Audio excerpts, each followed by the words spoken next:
Everyone, কি অবস্থা সবার, কেমন আছেন? জি আলহামদুলিল্লাহ ভালো আছি।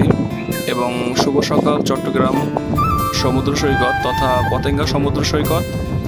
এখন সকাল 7:50 এবং আমি কিছুক্ষণ আগে ঢাকা থেকে চট্টগ্রাম পৌঁছেছি। এবং যেহেতু সকালবেলা, তাই চাইলাম যে একটু সমুদ্রের পাড়ে যাই এবং একটু নির্যাস প্রকৃতি তথা মানুষের কোলাহল মুক্ত একটি সমুদ্র সৈকত উপভোগ করার জন্য এটাই একটি ভালো সময় মনে হয়েছে আমার কাছে। এবং এর জন্য আমি প্রথমে সমুদ্র সৈকতের দিকে ছুটে যাচ্ছি। এবং আপনারা যে দোকানগুলো দেখতে পাচ্ছেন, এই দোকানগুলো হলো সমুদ্রের পাড়ে ছোট ছোট বিভিন্ন রেস্টুরেন্ট এবং বিভিন্ন শোপিস এবং শুটকি মাছ এগুলোর দোকান। এবং যেহেতু এখন অনেক সকালবেলায়, জন্য তেমন মানুষ নেই। এবং সুন্দর দুটি ঘোড়া এবং তাদের চালক সেখানে আছে। এবং এই জায়গাটি হলো আপনার যে চট্টগ্রাম সমুদ্র সৈকত তথা পতেঙ্গা সমুদ্র সৈকতের মেইন পয়েন্ট।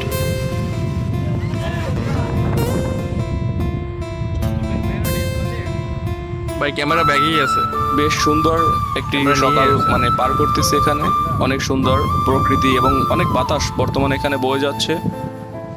সারা রাত যেহেতু বাস জার্নি করেছি, এর জন্য একটু রিল্যাক্স হওয়ার জন্য এখানে এসেছি।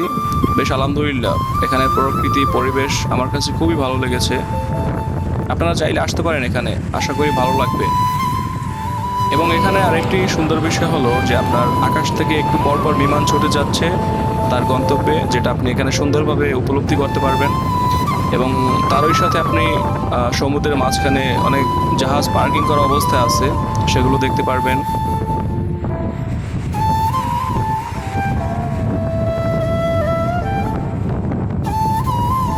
এবং এখানে যে মানুষগুলো দেখতে পাচ্ছেন, সবাই যে সাগরের মাঝখানে যে জাহাজগুলো আছে, সেই জাহাজগুলোর স্টাফ বা কর্মী।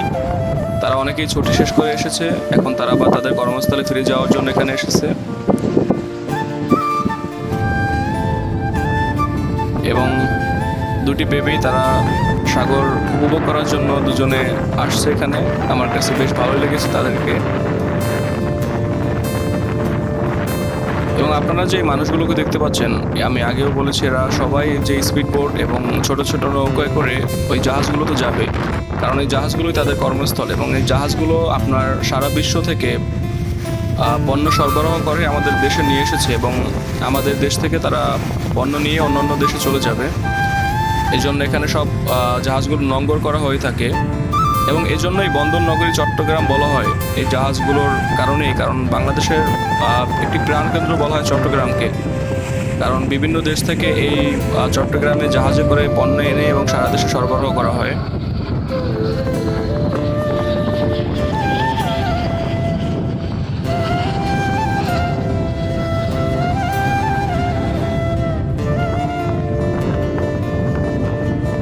এবং এই মুহূর্তটা থেকে আপনার একটি শেখার বিষয় আছে এখানে, যে আপনি একটি ডুবন্ত জাহাজ দেখতে পাচ্ছেন। এটি ছোট একটি জাহাজ। এক সময় হয়তো সেও আপনার মানুষকে অনেক সাহায্য করেছিল, কিন্তু আজকে দিন শেষে সে নিঃস্ব হয়ে সমুদ্রতলে দিন দিন ডুবে যাচ্ছে। এটা থেকে আপনারা আমার একটা জিনিসই শিক্ষণীয়, যে আপনার যখন দরকার হবে মানুষ আপনাকে ব্যবহার করবে। যখন আপনার ব্যবহার শেষ হয়ে যাবে, তখন মানুষের মতো এটিও পড়ে থাকবে কোনো লোকালয়ে, যেখানে আর চাইলেও আপনি ফিরে আসতে পারবেন না আপনার আগের রূপে।